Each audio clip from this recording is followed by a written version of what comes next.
விஜய் அவர்கள்ட்ட என்ன கொள்கை பிடிக்கும் சொன்னீங்க? ஜி அவரே எங்களுக்கு பிடிக்குங்க. அண்ணங்க அவருக்கு மேல என்னங்க கொள்கை? அவருக்கு மேல என்னங்க கொள்கை? சுத்தமே இல்ல. தளபதி ஃபேனா இருந்தீங்க, இப்ப கட்சி ஆரம்பிக்கும் போது 5 தலைவர்லாம் சொன்னாரு, அதுல யாரும் உங்களுக்கு பிடிக்கும்? ஜி அதுல எல்லாருமே ஓகே தான் ஜி, எல்லாருமே எங்களுக்கு ரொம்ப பிடிக்கும். அதனாலதான் ரொம்ப சப்போர்ட் பண்றோம். பதில சொல்றா. அதான் யாருன்னு கேக்குறேன். அந்த 5 பேரோட பேர் மட்டும் சொல்லு. இப்ப இவரு செங்கோட்டையன் வந்தாருங்களா? செங்கோட்டையனா நம்மளுக்கு வந்து அப்பையில இருந்து ரொம்ப பிடிக்கும். ஏடிஎம்கேல இருந்தாரு. ஏடிஎம்கேல போது நம்மளுக்கு தான் ஏடிஎம்கேல அவ்வளவுதான் இருக்கும்.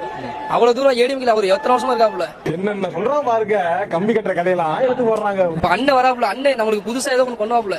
என்ன பண்ணுவாருன்னு நினைக்கிறீங்க? என்ன பண்ணுவாருன்ற தலைவா, அவர் தமிழ்நாட்டே ஒரு மாத்துவாப்புல. ஆமா, என்ன பண்ணுவாருன்னு நினைக்கிறீங்க? அதெல்லாம் ரகசியம் சொல்றதுக்கு இல்ல. எத்தனை தொகுதிகள் ஜெயிப்பாருன்னு நினைக்கிறீங்க?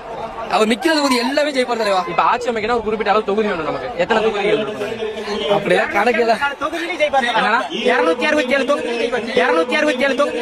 காமராஜர் அந்த காலத்திலே எல்லா திட்டம் போட்டு ஸ்கூல் ஆரம்பிச்சாரு. அப்படி இந்த மாதிரி தற்கொலை வந்து படிக்காம ஏன் சொல்லுவாங்க? 266 தொகுதியும் ஜெயிப்பாரு.